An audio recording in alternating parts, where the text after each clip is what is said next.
caasimadda Hargeysa ee dalkan Jamhuuriyadda Soomaaliland waxaa laga daahfuray baan caalami ah oo la yiraahdo Premier Bank kaasoo adeegyo muhiim ah u qaban doona bulshada reer Soomaaliland. Munaasabadda bangiga lagu furayay waxa goobjoog ka ahaa madaxweyne ku-xigeenka Jamhuuriyadda Soomaaliland, wasiiro, ganacsato, culimo awdiin iyo qaybo ka mid ah bulshada reer Soomaaliland. Gudoomiyaha banka Premier Bank Axmed Cabdiraxmaan Sheekh Bashiir iyo maamulaha banka Cabdiraxmaan Sheekh Xasan ayaa si wada jir uga xog waramay adeegyada uu bankani Soomaaliland ku soo kordhiyay.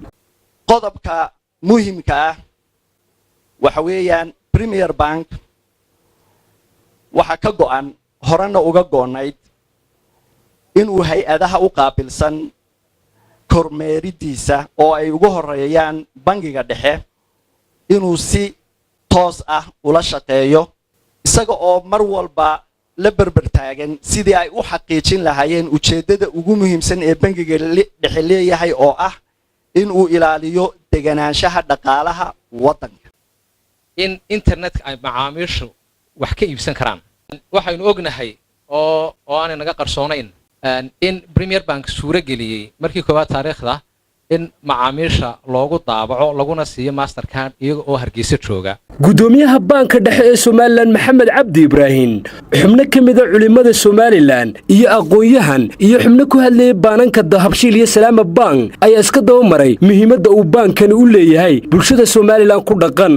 runtii waxa weeye bangiga dhexe waxa uu suurtageliyay in ay xeerarka bangiyada islaamiga la ansixiyo ay sameeyaan baarlamaanka iyo dawladda uu hogaaminayo Axmed Maxamed Maxamuud Siilaanyo.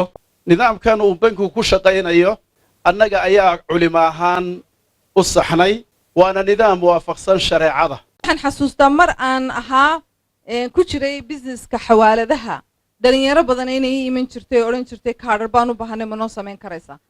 Unfortunately imika Premier Bank baa suurta geliyay taas. Wasiirka madaxtooyada Soomaaliland Mudane Maxamuud Xaashi Cabdi ayaa iftiimiyay in horumarka Soomaaliland ka taaba qaaday ay keentay in la helo adeegyo casri ah oo dunida lagula macaamilo.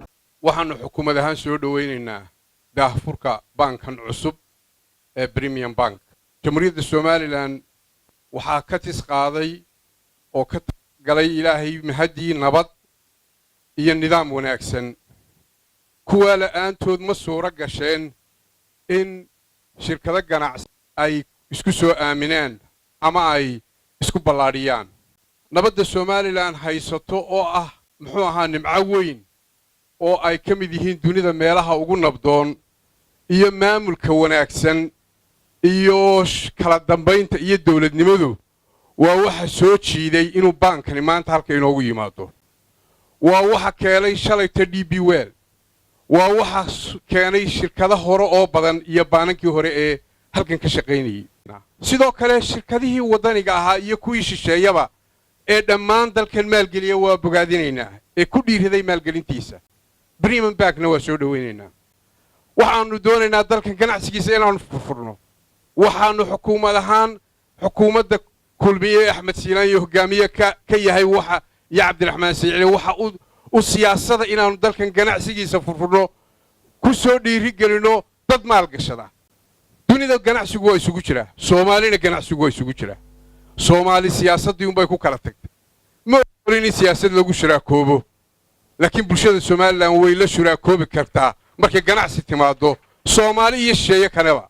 Mudane Cabdiraxmaan Cabdullaahi Ismaaciil Saylic madaxweyne ku-xigeenka Jamhuuriyadda Soomaaliland ayaa yiri aad iyo aad baan u soo dhaweynaynaa waana ku faraxsanahay sababtoo ah waddanku cid kasta oo maalgelin ku soo kordhinaysa saala sheegay ama sheeyahaato ama sokeeyahaato aad iyo aad baan u soo dhaweynaynaa waana dhiirigelinaa sababtoo ah danteena guud ayaa ku jirta.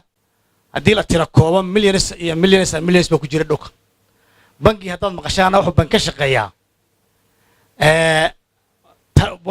bangigebigiisu waa taras waa aaminaad wuxuu ku furan yahay waa aaminaad wuxuu ku shaqeeyaa ummadda Ilaahay ma simin nin hanti haysta oo hantidaa garanay sida lagu shaqeeya oo aaminsan oo bangi dhiganaya iyo nin fikradii la imanaya rogrogii tani taa labada buu ka shaqeeyaa bangigiisu dad ma bangiga maqashaan waxaan qabayna bangiyadu fikirkii ayaa aqoontii keenaan iyo daraasadii keenaan oy kula shirikadoobaan ciddii dhul haysata dee ummadna Soomaaliland dad badan baa dhul haysta maanta kuweennana aynu islaamiga aynu mardaynu dooranaynu qaadanay naxariistana ha lagu daro ma leenahayo bal dhiirigelinta ha la badiyo waxaa laga yaabaa markaad badjabiso reydka inta maanta aad maalgelisay in ka badan laba unbaa imanaysa meesha